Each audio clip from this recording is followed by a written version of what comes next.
Second check कर लेते हैं।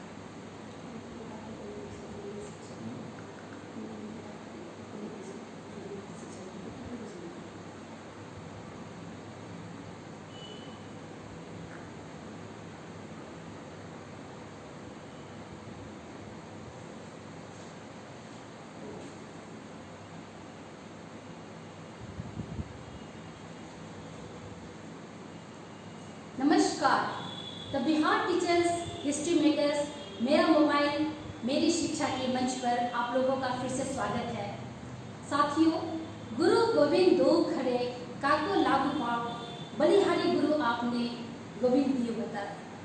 जी हाँ, आज 5 सितंबर है और गुरुओं का दिवस है और हम सभी सौभाग्यशाली हैं the Bihar teacher history makers के इस मंच पर आज 5 सितंबर को हमारे बीच में आज के मेहमान कार्यक्रम में उपस्थित है पश्चिमी जिला में विगत 3-3.5 वर्षों से प्रशासनिक अधिकारी होते हुए एक अभिभावक के रूप में, एक मोटिवेटर्स के रूप में, एक लेखक के रूप में और साथ ही साथ बच्चों के बीच में एक शिक्षक के रूप में और हम शिक्षकों के बीच में हमेशा ज्ञान बांटने के रूप में के लिए तैयार हमारे उप विकास आयुक्त महोदय श्री रविंद्रनाथ प्रसाद जी।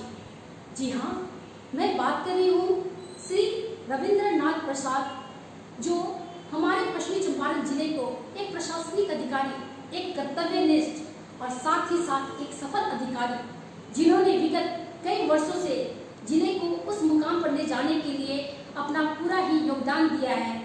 चाहे वो शिक्षा के क्षेत्र हो, चाहे जिले के विकास के कार्य की बात करते हैं, चाहे चुनाव की बात करते हैं, चाहे पर्यावरण की बात करते हैं, चाहे जनजीवन हरियाली की बात करते हैं, हर जगह धरातल से जुड़े हुए शख्सियत हमारे बीच में हैं उप विकास आयुक्त महोदय श्री रविंद्रनाथ प्रसाद जी। मैं स्वागत करती हूं सर, आपका हार्दिक स्वागत है sir the Bihar teacher history makers group में। यह group Bihar teacher history makers जो पूरे बिहार में एक शिक्षा के लौ जगा रहा है और 2019 से ही इसमें बहुत सारे जिले के अलग अलग क्षेत्र से जुड़े हुए शिक्षक शिक्षिकाएं इसमें कक्षा का संचालन करते हैं।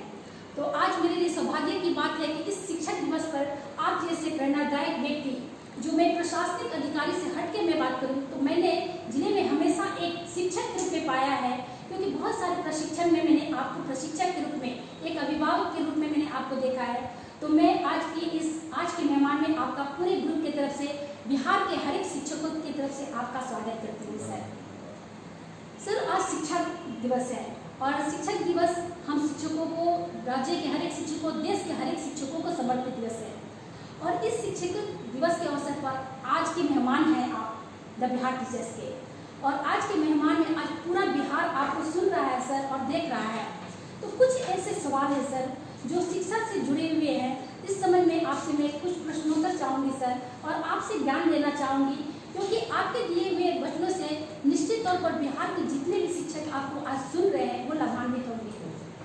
तो सर मैं आपका स्वागत करती हूँ। तो सबसे पहले मैं ये जानना चाहती हूँ कि आप अपना छोटा सा परिचय, इसे तो हमारे बीच उपस्थित आज के मेहमान किसी भी परिचय के मोहताज नहीं, फिर भी मैं सर से उनका परिचय जानना चाहूँगी। सर्वप्रथम मैं आज शिक्षक दिवस के रूप में डॉक्टर सर्वपल्ली राधाकृष्णन जी को कोटि-कोटि नमन करता हूँ कि उनकी व्यक्तित्व, उनकी प्रतिभा का और उनके व्यक्तित्व का शब्दों में वर्णन नहीं किया सकता। आज मैं इस ग्रुप को, the Bihar teachers maker history group के सभी सदस्यों को मैं नमन करना चाहता हूँ। उन्होंने इस अवसर पर मुझे मेहमान के रूप में बुलाया और मुझे कुछ शब्दों को रखने का अवसर दिया। मैं इस अवसर पर बिहार देश से कोने कोने से जुड़े हुए शिक्षक वृंदों का कोटि-कोटि नमन करता हूँ कि जिनके बिना पूरे विश्व में ज्ञान की लौ नहीं चल सकते। मेरे विचार में हमारे शिक्षक समाज के eye light and sound of the society होते हैं, वे पूज्य होते हैं और इससे कोई बड़ा पद, बड़ा ओहदा, बड़ा सम्मान कुछ नहीं होता।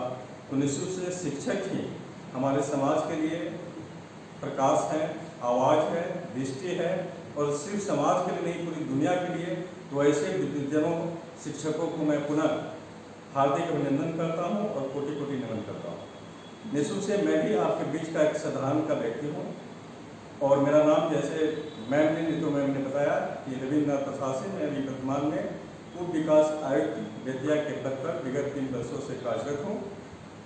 और मेरा मानना है, और मैं एक साधारण परिवार से आता हूँ, मेरे पिताजी किसान थे। मैं ग्रामीण क्षेत्रों में, मेरा घर पूर्वी चंपारण के ढाका ब्लॉक में चैनपुर स्टेशन के पास छोटा सा टोला मुसहरिया है और मैं वहीं से आता हूँ। और मेरे पिताजी किसान थे। मेरी माँ की स्वर्गवास मात्र 5 साल का था तो उसी समय हो गया था और मेरे पिताजी ने अपनी संस्कारों से, अपने शिक्षा से हमें इस योग बनाया। तो मैं अपने माता पिता को भी कोटि कोटि नमन करता हूँ।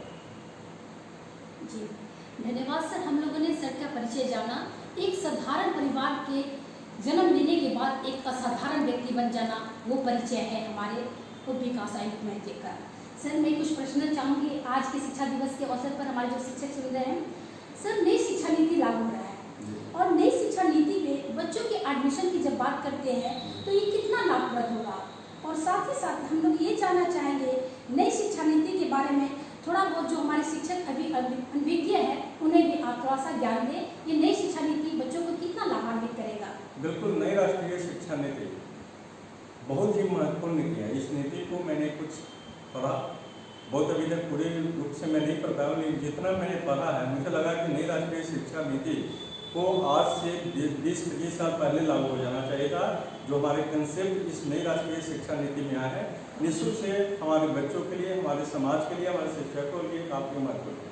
आप देखते होंगे कि पहले कोई स्टूडेंट साइंस फैकल्टी से आता है और उसको ग्रेजुएशन में या पीजी में या पीएचडी में उसको लिटरेचर सब्जेक्ट से जब उसको पीजी करना है तो आप उसका एडमिशन नहीं ले सकते। उसी प्रकार यदि साइंस आर्ट फैकल्टी का कोई बच्चा है और उसको बाद में मन हुआ कि नहीं हम बायोलॉजी पढ़ेंगे, साइंस फिजिक्स पढ़ेंगे, तो आप कहते थे कि नहीं ऐसी नीति नहीं है। तो मेरा कहना है कि कभी भी किसी भी व्यक्ति के अंदर कुछ भी सीखने और कुछ भी डिग्री लेने की इच्छा जागृत होती है तो निःशुल्क से शिक्षा नीति में है कि क्लास 8 के बाद में बच्चों का काउंसलिंग किया जाएगा और बच्चों का वहाँ पर उसका इंटरेस्ट, एटीट्यूड्स देखा जाएगा और बच्चे जिस फील्ड में जाना चाहते हैं, वो वोकेशनल कोर्स हो, आर्ट, साइंस, कॉमर्स, टेक्निकल्स, बहुत सारे विंग्स बनाए गए हैं। तो निःशुल्क से यदि बनने की कोई बॉन्ड नहीं किया गया, बंधन नहीं किया गया।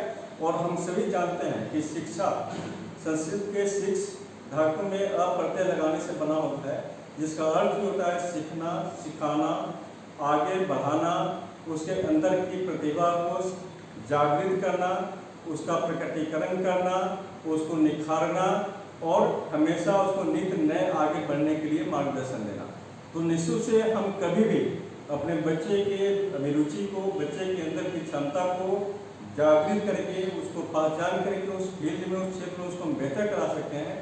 तो इस संदर्भ में हमारी नई राष्ट्रीय शिक्षा नीति जो है वो बहुत ही बच्चों के लिए और समाज के लिए महत्वपूर्ण हुआ और एक नई दिशा गति देने वाला हुआ। बहुत बहुत धन्यवाद सर। ये तो मतलब नई शिक्षा नीति के बारे में हम लोगों ने सर से सुना। निश्चित तौर पर ये शिक्षकों को और बच्चों को लाभ पहुँचाएगा। सर मेरा आपसे दूसरा प्रश्न है, शिक्षक में गुणवत्तापूर्ण शिक्षा की जब बात करते हैं, क्योंकि गुणवत्तापूर्ण शिक्षा रहेगा तभी बच्चे आगे पढ़ेंगे, तो उसमें सुधार करने के लिए आपकी क्या राय है कि शिक्षकों को कुछ ऐसे सुझाव कि अगर इतने में बदलाव लाते हैं या फिर बच्चों के लिए कुछ करते हैं तो क्या राय है सर आपकी? निश्चित से मैं पहले भी कहा कि the I, light and sound of the society, that person is called teachers. तो शिक्षक अपनी गुणवत्ता में, जब तक शिक्षक अपने आप को बेहतर नहीं बनाएंगे तब तक वे अपने शिष्य को बेहतर नहीं बना सकते। इस संदर्भ में मैं अपने शिक्षक बंधुओं से, अपने गुरुजनों से मैं यह आग्रह करूंगा कि जीवन सीखना है और सीखना जीवन की नीति है, परंतु हम क्या, कब, कहाँ, कैसे, क्यों और सीखने का औचित्य क्या है, यदि इन संदर्भों पर विचार करके सीखने को जीवन की नीति बना लेंगे तो हम निःशुल्क से बेहतर अपने आप में सुधार ला सकते हैं। दूसरा, आपने सुना भी होगा अब्राहम लिंकन का। अब्राहम लिंकन ने कहा था कि मैं हमेशा अपने साथ 6 मित्रों को रखता हूँ, कहा, क्यों, कैसे, कब, किस से और उसका उद्देश्य क्या है। तो मैं निश्चित से आप सबों से अनुरोध करूँगा कि आप इन 6 क्वेश्चंस को अपना मित्र बनाएं। और जैसे ही आप मित्र बनाएंगे और जब आप किसी भी सब्जेक्ट में पढ़ाने जाएंगे, क्लास करने जाएंगे, तो आपको लगेगा कि मैं क्यों पढ़ाऊँ, कैसे पढ़ाऊँ, कहाँ पढ़ाऊँ, किसको पढ़ाऊँ, हमारे पढ़ाने का उद्देश्य क्या है, हमारे पढ़ाने का औचित्य क्या है। जब ये बातें आपके सोच में होगी तो निश्चित से आप बेहतर जानने और बेहतर करने का प्रयास करेंगे। और कभी भी व्यक्ति अपने आप को बेहतर बना सकता है। इसके लिए वैसे शिक्षक किसी क्षेत्र का आइडिया नहीं है तो ऐसा नहीं है हम किसी दूसरे सब्जेक्ट का बेहतर जानकारी नहीं कर सकते हैं। तो आप कभी भी जब भी आपके अंदर जानने की प्रवृत्ति और सीखने की प्रवृत्ति होनी चाहिए और ऐसी प्रवृत्ति आपके पास है तो निश्चित से आपके शिक्षक बेहतर करेंगे। और मेरा अपना मानना है कि हमेशा शिक्षक का यही एक उद्देश्य होता है कि हमारे बच्चे हमसे ज़्यादा आगे बढ़े, हमारे बच्चे हमारा नाम करें और वे बच्चे जब आपके समाज में राष्ट्र लेवल पर, इंटरनेशनल लेवल पर अपना नाम करते हैं तो निश्चित से खुशी उनको होती है, परंतु आत्मसम्मान आपको मिलता है, आपका आत्मगौरव बढ़ता है और निश्चित से उसमें आपको लगता है कि रियली मैं टीचर बन करके एक दुनिया के लिए, समाज के लिए बहुत बेहतर कार्य किया है। तो निश्चित से गुणवत्ता सुधार करने के लिए मैं सिर्फ यही रिक्वेस्ट करूँगा कि आप बच्चों को जो भी पढ़ाने जा रहे हैं उसके बारे में निश्चित से स्वयं पढ़े, स्वयं जाने और ज़्यादा से ज़्यादा जानेंगे तो ज़्यादा से ज़्यादा दे पाएंगे और निश्चित से आप बेहतर देंगे, यह मुझे पूर्ण विश्वास है। जी, आपने बहुत अच्छी बात की है। शिक्षक को पूर्ण रूप से अपने ज्ञान को रखना है और शिक्षा देना है। सर, कई बार मैंने आपको बहुत सारे प्रशिक्षण में, बहुत सारे ऐसे कार्यक्रम में मैंने आपको शिक्षक के रूप में भी देखा है, जबकि आप प्रशासनिक अधिकारी और वो भी कर्तव्यनिष्ठ और बहुत ही सफल प्रशासनिक पदाधिकारी के रूप में आपने जिले का संचालन किया। तो as a DDC, as a प्रशासनिक पदाधिकारी, एक शिक्षक को समाज में रोल मॉडल बनाने के लिए आपने अभी बहुत सारी बातें की, लेकिन उनको रोल मॉडल कैसे बनना है उस पर थोड़े मैं चाहूँगी सर आप विस्तार से इस पर वार्तालाप करेंगे। निश्चित से यदि शिक्षक रोल मॉडल बनना चाहता है, मैं शिक्षक से नहीं, मैं चाहूँगा कि हर व्यक्ति को रोल मॉडल बनना है। और विशेषकर हमारे शिक्षक के लिए ज़्यादा इम्पोर्टेंट है कि हमारे शिक्षक, मैं पहले भी बार बार कर रहा हूँ कि I like a sun society, हमारे बच्चे अपनी आँखों से कुछ नहीं देखते, जो हमारे शिक्षक दिखाते हैं वही बच्चे देखते हैं। तो निश्चित से आप जब रोल मॉडल होंगे तो हमारे बच्चे स्वयं उसका नकल करेंगे, उसका अनुकरण करेंगे। तो शिक्षक से मैं रोल मॉडल बनने के लिए 2-3 बातें कहूँगा कि सबसे पहले हमें अपने खुद का पैरामीटर निर्धारित करना पड़ेगा। हम जितनी भी चीज़ें यूज़ करते हैं, जो भी कुछ, एक छोटा सा सब्जी बैगन खरीदने जाते हैं तो उसकी हम क्वालिटी एंड क्वांटिटी की बात करते हैं। वह सब्जी ताज़ा है कि नहीं है, उसके तौल अच्छे हैं कि नहीं है, वह बहुत कीटनाशक दवाओं का प्रयोग तो उसमें नहीं किया गया है, वह ताज़ी है कि नहीं, उसका कलर अच्छा है कि नहीं है, वह कैसा देखने में अच्छा लग रहा है कि नहीं लग रहा है। बहुत सारी क्वालिटी पर परख के छोटी सी चीज़ हम कहते हैं। और यह जीवन इतना अनमोल है कि इसकी कोई तुलना शब्दों में किसी हीरे जवाहरात पैसे से नहीं की जा सकती। तो निश्चित से रोल मॉडल बनने के लिए मैं कहूँगा कि पहले खुद को जानना होगा, खुद को पहचानना होगा, अपने अंदर की छिपी शक्तियों को बाहर करना होगा। आप जब अपने आप को जान लेंगे तो निश्चित से आप एक रोल मॉडल के रूप में साबित होंगे। जीवन के पैरामीटर के संदर्भ में आप मैं 6 मेरी इस पर किताब है जीवन के पैरामीटर्स, जिसमें मैंने चर्चा किया है कि व्यक्ति को सर्वप्रथम शिक्षा देनी चाहिए, एजुकेशन फर्स्ट पैरामीटर्स है।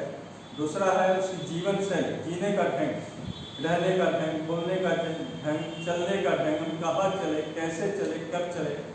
अब हमें बोलने नहीं आता, हमें बैठने नहीं आता है, हमें चलने नहीं आता है, तो सबसे पहले हमें अपने आप को जीवन के लाइफ स्टाइल को ठीक करना पड़ेगा, ताकि हम रहने, सहने, बोलने, चलने, बैठने, किसी के साथ वार्तालाप करने, अपनी बातों को रखने की कला इत्यादि के बारे में जान सकें। थर्ड पॉइंट है ड्यूटीज एंड रिस्पॉन्सिबिलिटी, अपने कर्तव्यों और दायित्वों के बारे में जानना। यदि व्यक्ति सिर्फ अपनी ड्यूटी को जान ले और ड्यूटी का निर्वहन करे तो मेरा मानना है कि वह ऑटोमेटिक पूरी समाज में और पूरी दुनिया में रोल मॉडल हो सकता है। और यदि वह अपने कर्तव्यों को जानता है, उसका अनुकरण करता है तो निश्चित रूप से व्यक्ति अपने दायित्वों को जानता है। और मेरी नज़रिया में दायित्व प्रायः हर व्यक्ति के 4 होते हैं। पहला दायित्व है खुद के प्रति, दूसरा है परिवार के प्रति, तीसरा है समाज के प्रति, चौथा है राष्ट्र के प्रति। यदि हमारी सोच यह हो जाए कि हम अपनी जिम्मेवारियों को जानें और जिम्मेवारियों को समझें तो निश्चित से जो भी व्यक्ति अपने कर्तव्यों को जानता है और दायित्वों को समझता है वह समाज के लिए रोल मॉडल होगा।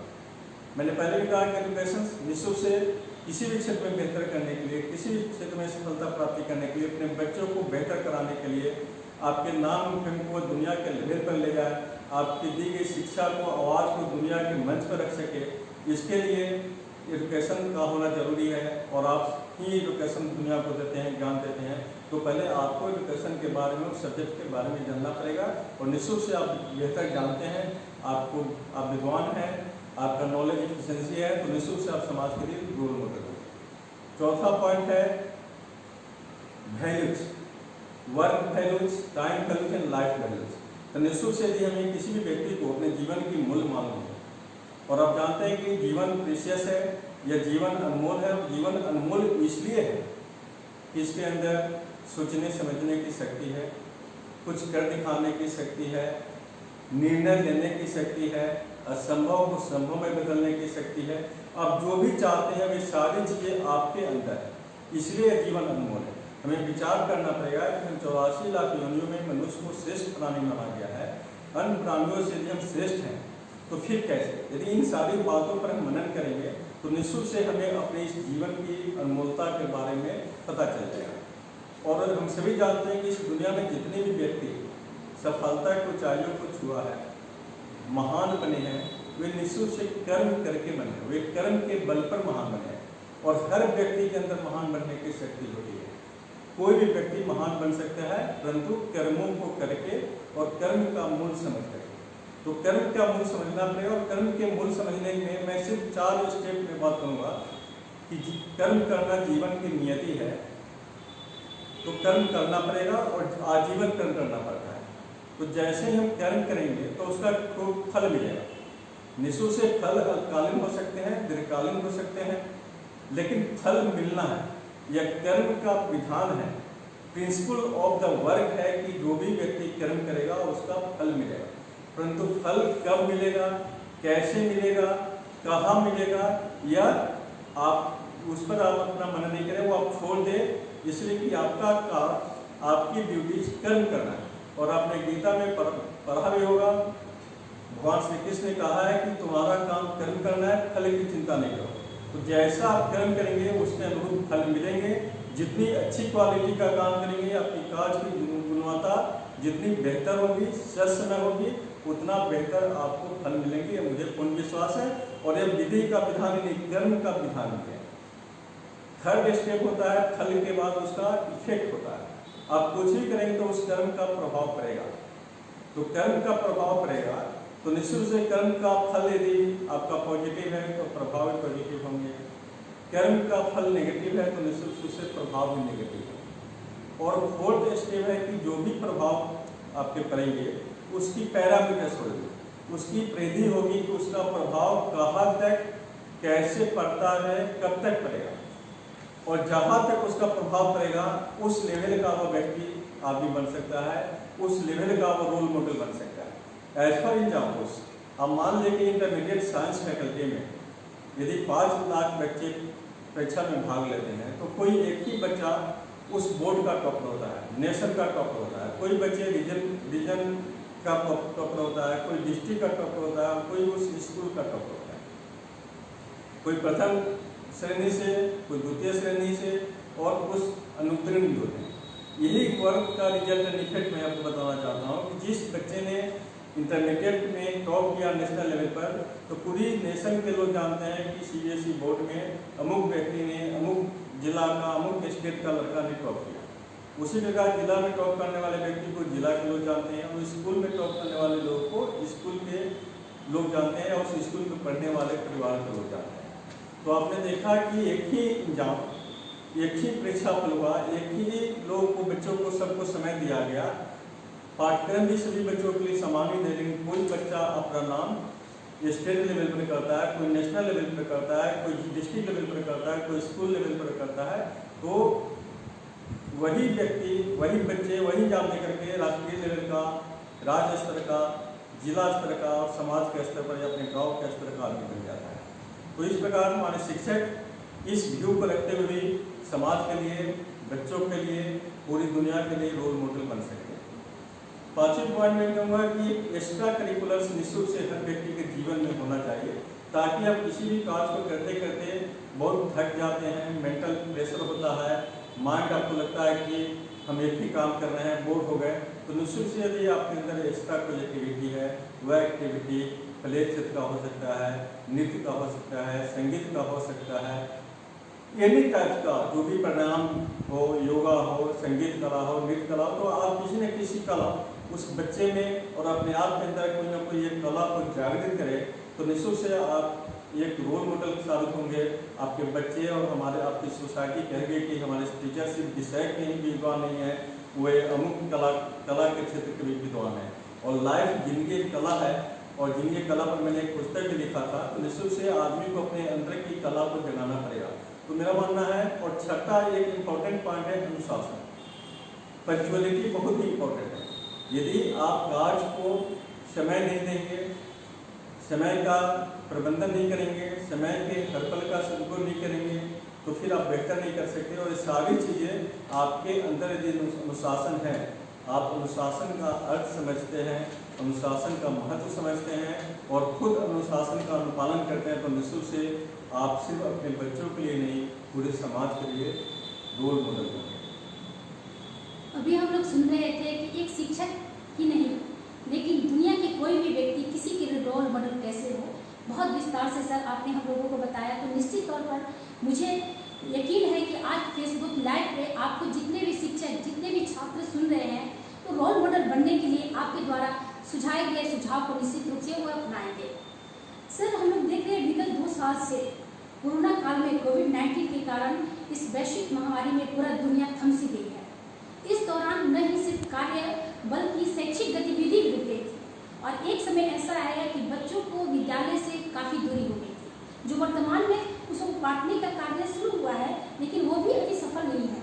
तो ऐसे में कोविड पीरियड में छात्रों को किस प्रकार की शिक्षा दी जाए ताकि उन बच्चों तक शिक्षा भी मिल सके, उनकी पढ़ाई जो लॉस हुआ है गैप को भी हम लोग भर सके, उसके लिए क्या सुझाव है सर आपका? निश्चित से कोविड जैसे महामारी में यह बहुत बड़ी आपदा थी, और इस आपदा के क्षेत्र को भी, इस महामारी को भी हमारे प्रबुद्ध शिक्षक जनों ने एक अवसर के रूप में लिया, और हम बच्चों को शिक्षा कैसे पहुंचाएं, हमारे बच्चे शिक्षित कैसे हो, अपने पाठ्यक्रम की तैयारी कैसे करें, इस दिशा में मास्टर्स मेकर्स ग्रुप जो है, इन्होंने जिसमें विशेष करके जो हमारे इस Bihar teachers history makers group के हमारे जो बहुत ही सम्मानित विद्वान जन हैं, उसमें विशेष करके मैं नाम लेना चाहूँगा कि किशनगंज से कुमारी गुड्डी, दरभंगा से डॉक्टर मदन मोहन जी, नालंदा से डॉक्टर कुमार गौर और पश्चिम चंपारण से मेरी एडलिन और नीतू जी ने बहुत ही अथक प्रयास किया,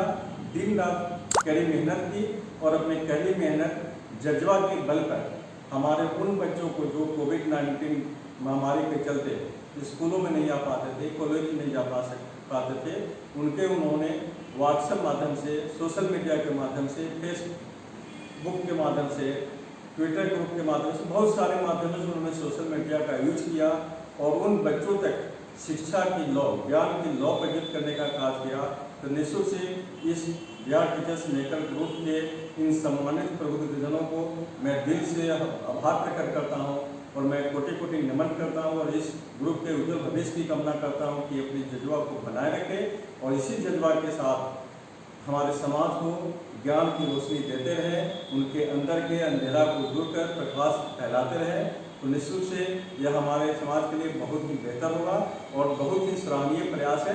इसके अलावा बहुत सारे कुछ ग्रुप सोशल मीडिया से हमारे बच्चों को शिक्षित दे रहे हैं, लेकिन इस ग्रुप के द्वारा जो कार्य किया गया है काफ़ी ही प्रशंसनीय एवं अन्य लोगों के लिए अनुकरणीय है।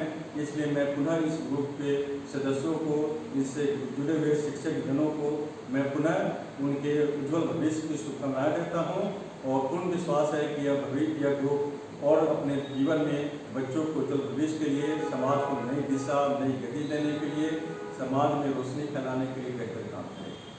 सर, चलते चलते 1-2 प्रश्न और भी हम आपसे जान लेते हैं।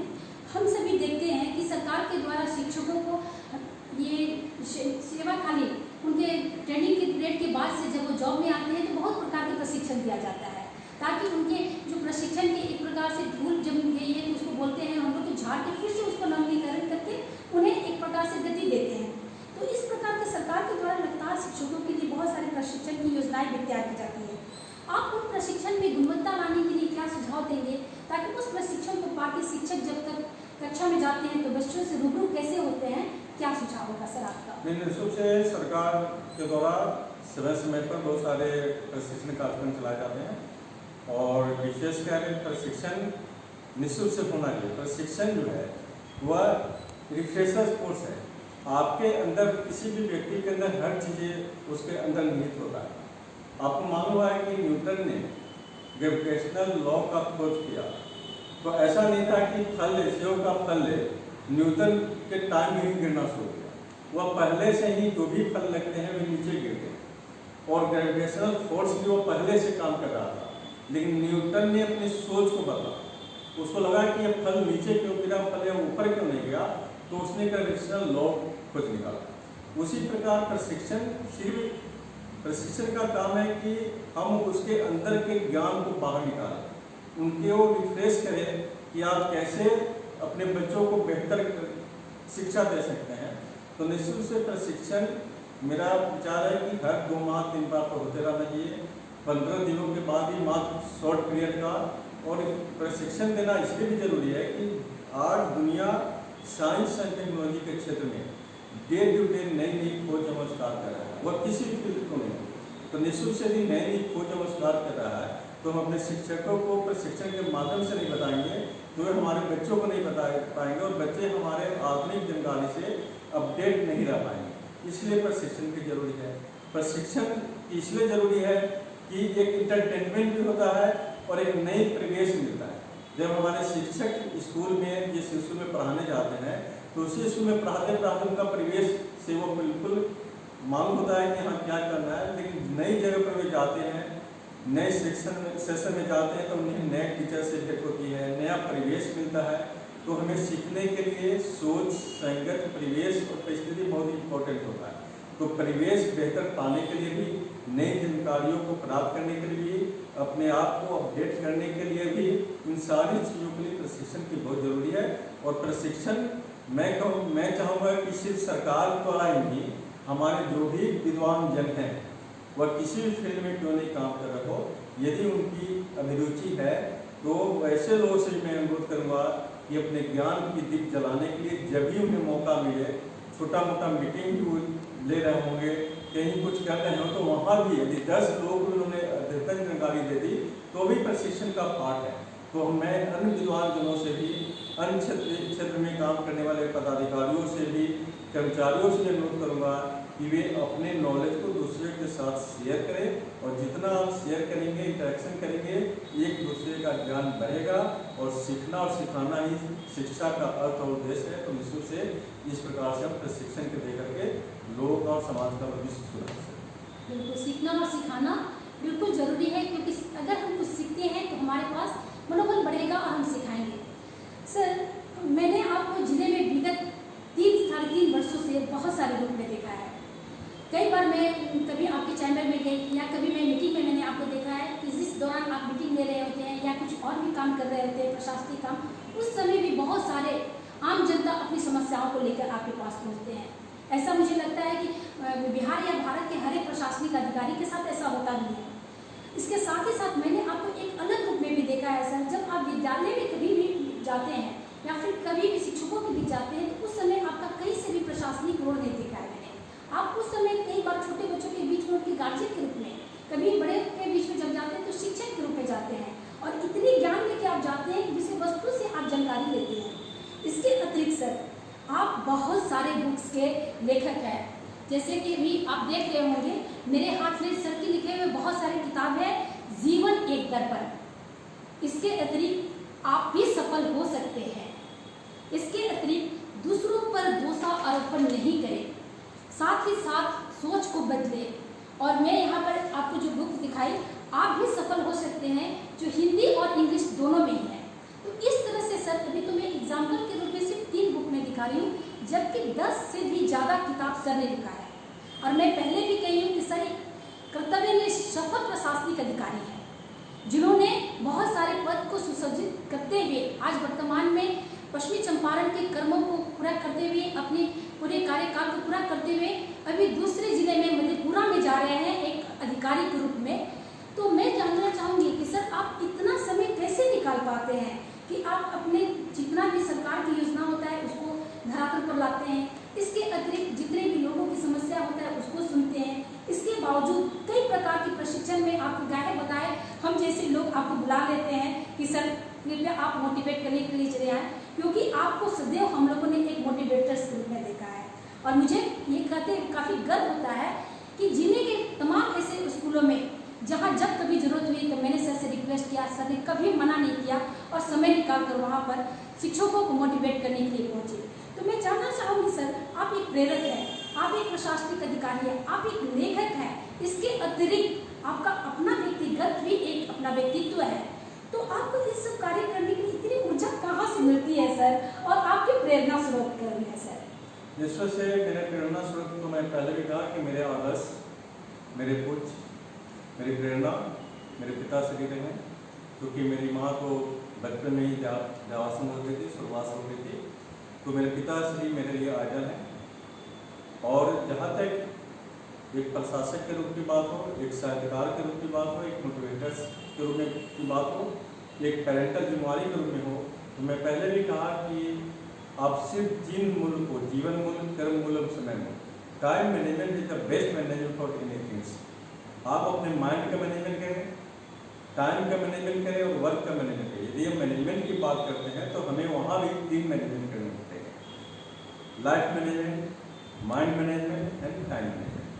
तो टाइम मैनेजमेंट एक ऐसा चीज़ है कि आप टाइम को मैनेज करके ही आप जो चीज़ पाना चाहते हो पा सकते हैं। और मैंने इस चीज़ को बहुत ही बारीकी से और बहुत ही गंभीरता से इस चीज़ को मैं स्टूडेंट लाइफ से ही पालन किया। कल भी मैंने बताया कि अनुशासन सबसे इम्पोर्टेंट है जीवन के पैरामीटर्स के लिए, और जिस व्यक्ति के अंदर अनुशासन नहीं है वो कभी भी अपने लाइफ में बेहतर नहीं कर सकता। दुर्भाग्य की बात है कि आज हमारे बच्चे अनुशासन का मायने नहीं समझते, जबकि मेरे विचार से अनुशासन सही मायने में आज़ादी खोना नहीं, अनुशासन प्यार भरी दृढ़ता है जो आज़ादी का सही अर्थ उचित समझाता है। और जिस व्यक्ति को अनुशासन का अर्थ उचित समझ में आ गया वह टाइम को भी मैनेज करेगा, अपने लाइफ को भी मैनेज करेगा और अपने वर्क को भी मैनेज कर सकता है। मैं एक प्रशासनिक पदाधिकारी के रूप में जिला के विकास के, संपूर्ण विकास के दायित्व के निर्वहन करने के बाद ही बहुत सारे पदाधिकारियों का, बहुत सारे टीचर्स का, बहुत सारे शिक्षकों का, हमारे बच्चों का भी क्वेश्चन आम होता है कि सर आपको टाइम कैसे मिलता है। तो मैंने कुछ अपने लाइफ का शेड्यूल तैयार किया है। जैसे मैं ये पदाधिकारी हूँ तो निश्चित से ऑफिस आवर में ऑफिशियल ड्यूटी को ईमानदारी पूर्वक कर्तव्यों के साथ निर्वहन करना, आज की जितनी भी संचिकाएँ हैं वह कल के लिए नहीं छोड़ना, आज के कार्य में आज निष्पादित करके ही, भले हुआ 5 बजे के बाद 6 बज जाए, 7 बज जाए, 8 ही क्यों नहीं बजे। इलेक्शन पीरियड में हम लोग को रात 10 भी बज जाते हैं। इसी प्रकार के लॉ एंड ऑर्डर में होल नाइट भी जगने पड़ते हैं।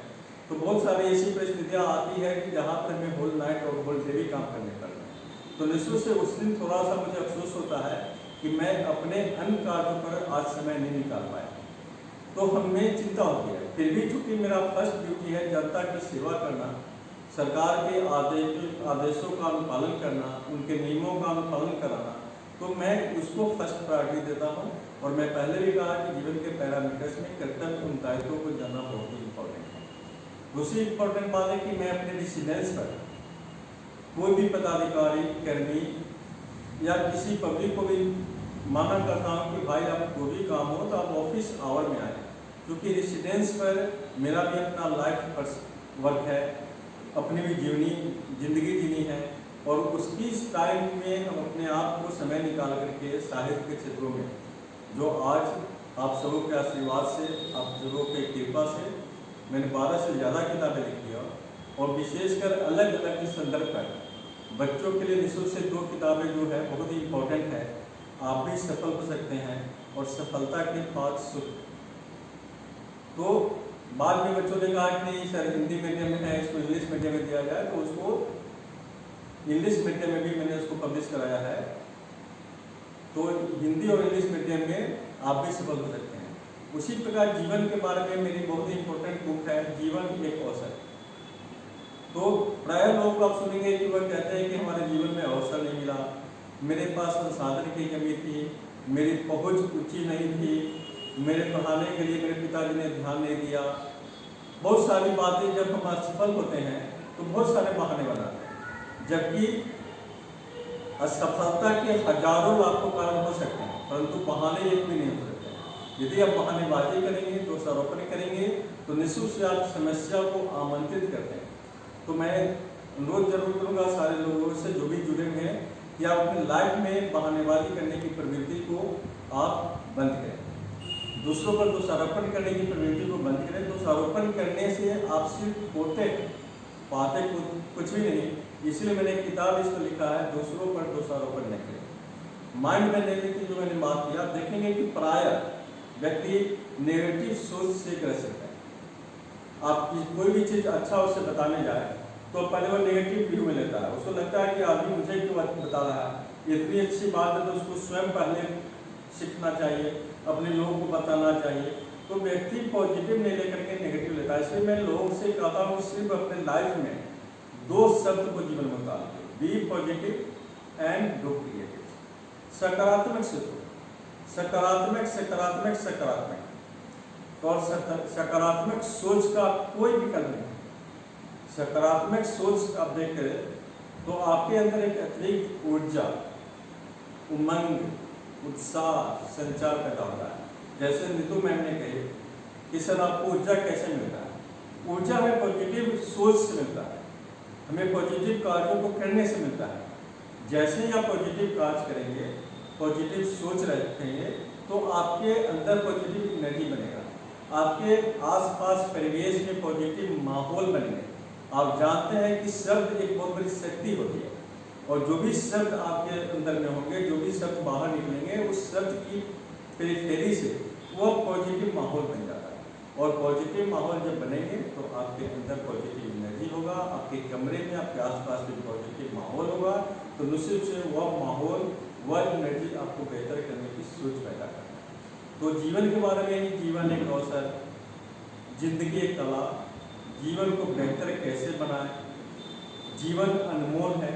ये सारी किताब लिखने के बाद भी अभी तक मैं यह समझ नहीं आ पाया कि रियल जीवन क्या है। इतनी चीज इसके अंदर है, दुनिया की हर चीज, आप जो चाहते हो, आप जैसा चाहते हो, जो बनना चाहते हो, जो प्राप्त करना चाहते हो, जो ड्रीम देखना चाहते हो, तो ड्रीम को हकीकत में बदलने के लिए आपकी सोच पॉजिटिव होना बहुत इम्पोर्टेंट है। तो पॉजिटिव एनर्जी आपके अंदर बहुत सारी चीज़ें देती है। इसलिए मैं आपको अनुरोध करूँगा कि अपनी सोच को बदले और सोच को पॉजिटिव करें, क्रिएटिव बनाएं, दूरदर्शी बनाएं, व्यापक बनाएं, उन्नत बनाएं। आप ऐसा सिद्ध करके देखिए, आप अपनी सोच को बदल के देख लीजिए, आपको सारी दुनिया, सारी नज़ारे बदले हुए दिखाएगी। और इस पर भी मेरी किताब है, एक सोच को बदले, सोच को बदले, सोच उसमें दिया हुआ है कैसे बदले, सोच को कौन कौन फैक्टर्स प्रभावित कर सकते हैं। तो उस पर डिटेल्स जब आप जाएंगे तो आपको लगेगा कि नहीं, सोच ही वह शक्ति है। और मेरा मानना है कि इस पूरी दुनिया का सबसे पावरफुल एनर्जी, सबसे पावरफुल इफिशिएंसी यदि कुछ है तो आपकी पॉजिटिव थॉट है। इसी प्रकार बहुत सारे लोग कहते हैं कि मैं अपने जीवन में अच्छा पा लिया, कुछ लोग परेशान रहते हैं कि मैं जीवन में सिर्फ खोया, मेरे जीवन में सिर्फ दुख ही दुख प्राप्त हुआ। तो बहुत सारे लोग, हर व्यक्ति की अपनी अपनी नजरिया है। इस संदर्भ में मैंने एक किताब लिखा है, क्या खोया क्या पाया। हमें समझना पड़ेगा कि रियली हम जो पा रहे हैं उस पाने का औचित्य क्या है, उस पाने की सार्थकता खुद के लिए, परिवार के लिए, समाज के लिए, राष्ट्र के लिए और पूरी दुनिया के लिए क्या है। निश्चित से यदि आपका पाना परिवार, समाज, देश और पूरी दुनिया के लिए महत्वपूर्ण है, तो आप उसको पाने के लिए डिटर्मिनेशन, डेडिकेशंस को बढ़ाएं। लेकिन यदि आपका पाना सिर्फ आपके लिए यूजफुल है और दूसरे के लिए हानिकारक है, तो निश्चित से आप एक वाइसफुल पर्सन नहीं हो सकते, आपका जीवन अनमोल नहीं हो सकता, आप एक चिंतनशील प्राणी होकर भी आप पशुपुर हो जाएंगे। तो आपको समझना पड़ेगा कि हम जो पा रहे हैं उसका औचित्य क्या है। कभी कभी आप देखेंगे कि पाने के खोर में हम बहुत इंपॉर्टेंट चीज़ें खो देते हैं, हमें पता भी नहीं चलता। यदि कोई व्यक्ति मूल्यों को खो करके सफलता की ऊंचाइयों को प्राप्त कर लेता है तो वो पाना उसके लिए हो सकता है, परंतु उसकी अंदर की जो आत्मा है वह इस चीज को एक्सेप्ट नहीं करता। उसको कहने के उसके अंदर लगता है कि मैंने यह बहुत गलत किया, और मेरे विचार से मूल्यों के परे जाकर के हीरे जवाहर पद प्रतिष्ठा सम्मान पाना बेकार है, निरर्थक है, और वह मानव प्राणी के लिए कभी भी हितकर नहीं है। तो आप मूल्यों के साथ चलेंगे, मूल्यों को जानेंगे, तो निश्चित से आपका पाना पूरी दुनिया के लिए सार्थक होगी, महत्वपूर्ण होगी, यूजफुल होगी। तो मैं इन सब चीज़ों को, जो भी चीज़ें मैं लिख पाया हूँ, सिर्फ वही 2 शब्द, be positive and do creative. रचनात्मक करो, रचनात्मक सोचो, feel creative, feel happy, be happy. यदि आपको खुश रहना है तो आपको पहले फील करने पड़ेंगे positive, feel positive, do positive and be positive. तो बी पॉजिटिव जैसे अब होंगे तो निश्चित से फील क्रिएटिव करने पड़ेंगे, डू क्रिएटिव करेंगे, तो निश्चित से भी आप डू क्रिएटिव करेंगे तो आप बेस्ट क्रिएटर पर्सन्स बनेंगे, और आपकी मान सम्मान दुनिया में बढ़ेगी। आप दुनिया के लिए, पूरे समाज के लिए एक रोल मॉडल स्थापित होंगे। सही बात है। बी पॉजिटिव, हमेशा सकारात्मक सोचिए, क्योंकि सकारात्मक जब सोच रहेगी तो निश्चित तौर पर व्यक्ति सफल होगा। सर, आपने बहुत सारी बुक्स लिखी हैं, और अभी हमारे जितने भी शिक्षक वृंद आपको देख रहे सुन रहे, इसके अतिरिक्त बहुत सारे अधिकारी भी इस वक्त आपको सुन रहे हैं और देख रहे हैं। निश्चित तौर पर सर, आपके इस लाइव के बाद मुझसे सभी लोग बोलेंगे कि नीतू मैम, सर की बुक्स कहाँ मिलेगी। तो मैं आपसे जानना चाहूँगी कि सर, आपने इतनी सारी बुक्स लिखा है जिसमें सफलता के इसमें मंत्र है, इसके अतिरिक्त सोच मतलब बहुत सारी ऐसी बुक है जो निश्चित तौर पर किसी व्यक्ति के जीवन में बदलाव ला सकता है। तो ये बुक्स को पढ़ना चाहेंगे तो कहाँ उपलब्ध है? निश्चित से राजकमल प्रकाशन, राधाकृष्ण प्रसाद प्रकाशन का आपने नाम सुना होगा। इन प्रकाशनों से मेरी 3 किताब निकली है। व्यक्तित्व निर्माण, जो सबसे इम्पोर्टेंट चीज़ होता है। आज हमारे लिए दुर्भाग्य की बात है कि हम अपने बच्चों को ग्रेजुएट कर रहे हैं, पोस्ट ग्रेजुएट कर रहे हैं, हमारे बच्चे PhD कर रहे हैं, मैनेजमेंट कर रहे हैं, परंतु मुझे कहीं भी किसी स्कूल का सिलेबस हो या कॉलेज का हो, व्यक्तित्व निर्माण करके कोई पाठ्यक्रम नहीं रखा गया है, जो कि उसकी पूरी लाइफ में, होल लाइफ में, पूरी सोसाइटी के लिए व्यक्तित्व निर्माण, पर्सनालिटी बिल्डअप सबसे इम्पोर्टेंट फैक्टर्स है। तो उस प्रकाशन से मेरी 3 पुस्तकें निकली थी। व्यक्तित्व निर्माण, जीवन अनमोल है, और एक नई किताब जस्ट अगले वीक में आ रही है, शिक्षा का अर्थ एवं औचित्य। तो आप उसके साइट से, अमेजन से आप निःशुल्क से ले सकते हैं। बहुत जगह उनका, जहाँ पर उनका होलसेल एजेंसी होगी, दुकानें होंगी, पटना में निःशुल्क से महेंद्रू रोड में है, महेंद्रू इंजीनियरिंग कॉलेज के बगल में। प्रभात प्रकाशन से 3-4 किताबें निकली है। जीवन एक दर्पण, जीवन को बेहतर कैसे बनाएं, जीवन का पैरामीटर्स, और एक नई किताब उनके हम एक छप रही है, कर्म मूल्य। तो आप प्रभात प्रकाशन के साइट से, प्रभात प्रकाशन के द्वारा भी अमेजन पर और अन्य सोशल मीडिया पर, फ्लिपकार्ट पर दिया गया है, आप वहाँ से भी ले सकते हैं। उसी प्रकार 2-3 किताबें दिल्ली से जीवन ज्योति प्रकाशन से निकली है, सफलता के 5 सूत्र, आप भी सफल हो सकते हैं। 2 किताबें हमारी अजमेर राजस्थान से निकली है। तो निश्चित से सब प्रकाशन का अपना वेबसाइट होता है, अपने उसकी बुक सेलिंग का साइट डाला हुआ रहता है।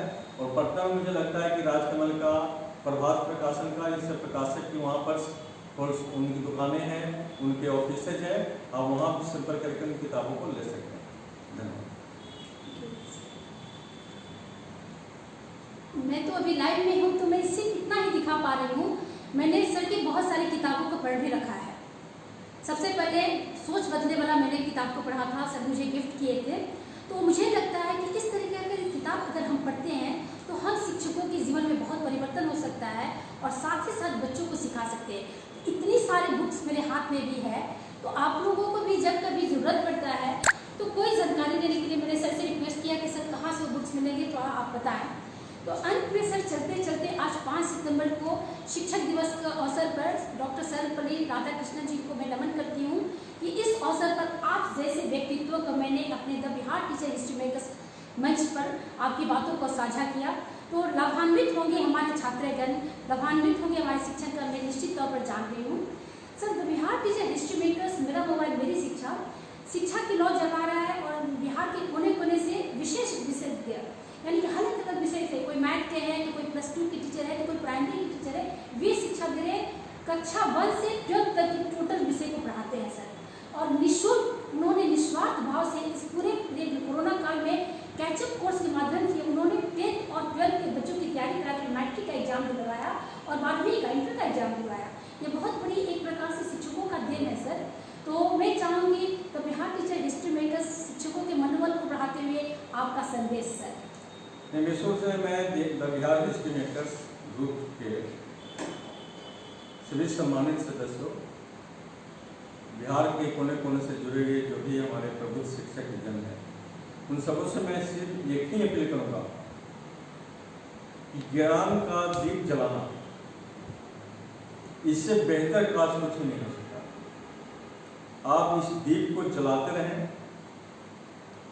और इस दीप को जला के ही हम पूरी समाज को, पूरी दुनिया को रोशनी कर सकते हैं, प्रकाशित कर सकते हैं, और इसमें आपकी भूमिका सबसे महत्वपूर्ण है। मैं पहले भी कहा कि यदि हमारे कुछ शिक्षक को मैं देखता हूँ कि वे एंजाइटी रहते हैं कि मुझे कलेक्टर की सुविधा नहीं है, डीडीसी जैसे बड़े पद की सुविधा नहीं है, उन्हें ये सुविधाएं मिलते हैं, उनके पास यह सुविधा दी गई है। इन सारी सुविधाओं को आप अपने दिमाग में कभी नहीं लाए। आप इन सारी चीज़ों से बहुत ही ऊपर उठे हुए हैं। आपको मैंने बताया भी कि गुरु गोविंद दोनों करे काकू लागे पाए, बलिहारी हो गुरु की गोविंद को दियो बताए। आप हम सभी मानते हैं कि इस दुनिया का, सृष्टि का रचयिता एक अदृश्य शक्ति है, सर्वशक्तिमान है, जो वह सभी का प्रभुता है। हम सभी उसके संतान हैं और उनके द्वारा ही, उनके दिशा निर्देश में, उनकी शक्ति, उनकी शांति, उनकी सोच, सारी चीज़ें प्राप्त करके हम अपने आप को गौरवान्वित होते हैं। और आप उस लेवल के पर हैं। हमारे वेदों में भी, हमारे धर्मशास्त्रों में भी आपको ईश्वर से ऊपर बताया गया। यदि आप नहीं होते तो हमें कौन बताता कि यह ईश्वर है, यह परमपिता परमेश्वर है, यह सर्वेश्वर है। यदि कोई बच्चा नया खोज का आविष्कार करता है, दुनिया की किसी भी ऊंचाइयों के पद को सुशोभित करता है, वह किसी भी देश का राष्ट्रपति हो, प्रधानमंत्री हो, प्रशासनिक पदाधिकारी हो, वह सिर्फ आपके दिए गए दिशा, आपके बताए हुए मार्ग पर चल करके आप इतने महान पद पर हैं। और मेरा मानना है कि आपके लिए पद, सम्मान कुछ भी नहीं है। आप स्वयं एक पद हैं, आप स्वयं एक सम्मान है, आप स्वयं प्रकाशवान हैं, आप स्वयं शांति स्वरूपा है, आप दया स्वरूपा है, आप क्षमा स्वरूपा है, सारी चीज़ें आप हैं। और जब हमारे शिक्षक आत्मा के मूल गुणों को साक्षात कर लेते हैं और वे दया, क्षमा, त्याग, परोपकार इत्यादि के पूज्य बन जाते हैं, वे सारे गुण उनके अंदर होते हैं, वे गुरु दुनिया के किसी पद ओहदे से बड़ा होता है और वे हमेशा पूज्य हैं, वे हमेशा नमन के योग हैं। आप सिर्फ अपने आप को दर टीचर बना लें निःशुल्क से। मुझे पूर्ण विश्वास है कि आप जहाँ भी रहेंगे, जहाँ भी जाएंगे, आपको सारे भीड़ में आपको सबसे पहले आपको सम्मान मिलेगा। आपके चरण स्पर्श से, आपके चरण के रज की धूली लेकर बच्चे पसंद होंगे और बच्चे का जीवन बेहतर होगा, तो निश्चित से आपको भी हार्दिक खुशी होगी। तो मैं इसी उम्मीद और विश्वास के साथ कि आप हमेशा ज्ञान की लौ जलाते रहें और बेहतर समाज को नई दिशा में नई गति देते रहें। इस अवसर पर मैं the Bihar teachers history makers group को बेहतर कार्य करने के लिए, समाज को नई दिशा, नई रोशनी देने के लिए मैं इस योग्य नहीं हूँ, लेकिन यह ग्रुप समझ रहा है कि मैं इस योग्य हूँ, तो निश्चित से जितनी भी प्रशंसा की जाए वह शब्दों में बहुत कम है। फिर भी मैं इस अवसर पर इस ग्रुप के लीडर्स को मैं प्रशंसा पत्र दे रहा हूँ। The Bihar teachers history makers मेरा मोबाइल मेरा शिक्षा समूह के शिक्षक शिक्षिकाओं के द्वारा बिहार के विद्यार्थियों की शिक्षा के लिए ऑनलाइन क्लास के माध्यम से कक्षा का संचालन लगातार किया जा रहा है। बिहार के अलग अलग जिलों से जुड़े विषय विशेषज्ञ शिक्षक शिक्षिका प्रथम कक्षा से लेकर 12वीं कक्षा तक के संपूर्ण विषयों को पढ़ाकर विद्यार्थियों को प्रभावित कर रहे हैं। शैक्षिक गतिविधियों के अतिरिक्त समूह के शिक्षक शिक्षिकाओं के द्वारा 20 ब्लॉक जैसे बच्चों की प्रतिभा, पर्यावरण, देश और समाज, आओ उर्दू सीखे, आओ अंग्रेजी सीखे, आओ बंगला सीखे, आओ संस्कृत सीखे, कविता और कहानियाँ, प्रेरक प्रसंग आदि ब्लॉग के माध्यम से ज्ञान प्रदान किया जाता है। The Bihar teachers history makers मेरा मोबाइल मेरा शिक्षा समूह के शिक्षक शिक्षिकाओं के द्वारा बच्चों में शिक्षा के क्षेत्र में अलग जगाने के लिए मैं इनके उत्कृष्ट प्रयास की पूरी पूरी प्रशंसा करता हूँ और मैं इनके उज्जवल भविष्य की कामना करता हूँ।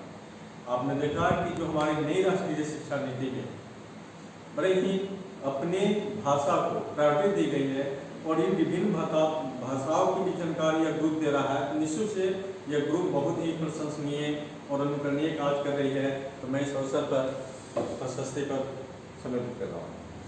The Bihar teachers history makers मेरा मोबाइल मेरी शिक्षा के ग्रुप के सभी सदस्यों, सभी हमारे ज्ञानवान शिक्षकों, राज्य के कोने कोने से सुदूरवर्ती क्षेत्र से जुड़े हुए हमारे सरकारी विद्यालय के शिक्षक शिक्षिकाओं सभी की तरफ से मैं कोटि कोटि में सब धन्यवाद दे रही हूँ कि आपने हम शिक्षकों के मनोबल बढ़ाने के लिए आज प्रशंसा पत्र देकर हम लोगों का मनोबल बढ़ाया। सर एक छोटी सी भेंट हम सभी the Bihar teacher history makers group की तरफ से सर के लिए आप सभी को मेरा बहुत बहुत धन्यवाद।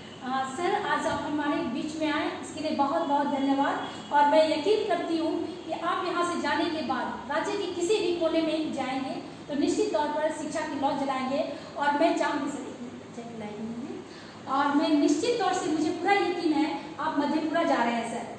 तो मधेपुरा में जो अभी शिक्षक मुझे सुन रहे हैं जो वहाँ पर हैं, तो मैं बता रही हूँ कि एक ऐसे अधिकारी वहाँ जा रहे हैं जो हमेशा ही शिक्षक हो या अन्य लोग किसी के भी जब जरूरत पड़ता है तो उनकी सहायता के लिए खड़े होते हैं। तो मधेपुरा के जो हमारे शिक्षक भी मुझे सुन रहे हैं तो आप जरूर निश्चित तौर पर सर से मिले, क्योंकि हमारे यहाँ से उप विकास आयुक्त महोदय के पद को उनके कार्य को निर्माण करते हुए अब सर नए पद को सुसज्जित करने के लिए और लोगों की सेवा करने के लिए प्रशासनिक अधिकारी के रूप में मधेपुरा जा रहे हैं। पुनः सभी the Bihar teacher history maker मेरा मोबाइल मेरी शिक्षा के तरफ से सर आपको बहुत बहुत धन्यवाद। फिर शाम को आज 5 सितंबर को शिक्षक दिवस के अवसर पर ही हम अपने एक और मेहमान डॉक्टर ज्ञान देवमणि त्रिपाठी डीन जो रह चुके हैं और वर्तमान में प्राचार्य मैत्रेय कॉलेज और विद्वान शिक्षक प्राचार्य लेखक इनसे हम लोग रूबरू होंगे। आइए मिलते हैं शाम 7 बजे आज ही the Bihar teacher history makers मेरा मोबाइल मेरी शिक्षा के मंच पर। धन्यवाद सर।